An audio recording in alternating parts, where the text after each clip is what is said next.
او به خدا فکر کنم اینا راه اشتباه از پاهمون بگیر بابا داریم قدم میزنیم تو اول این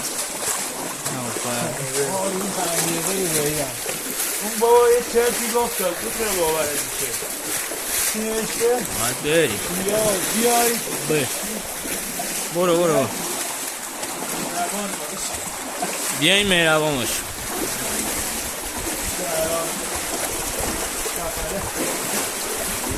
ببین آبش بیشتر شده. آره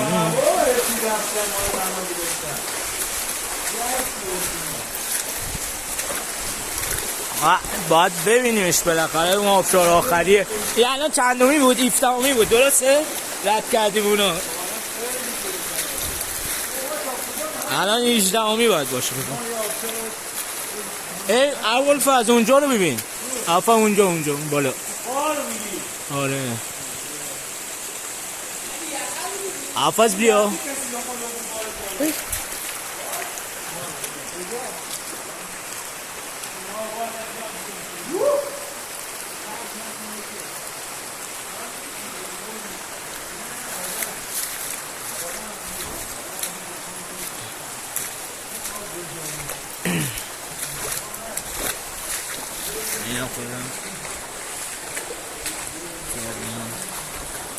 این همه جاش همینجوری سوراخ با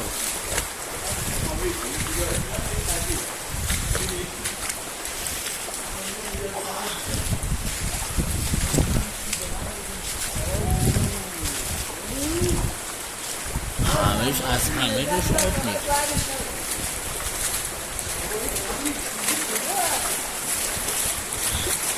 ما هم کنجکاو میبینیم چی هست اونجا.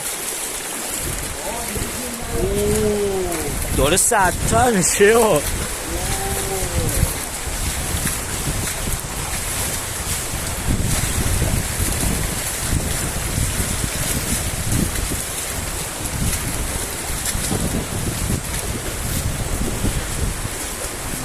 باید بریم حالا اونجا چه بالا هست همه جا سخت است.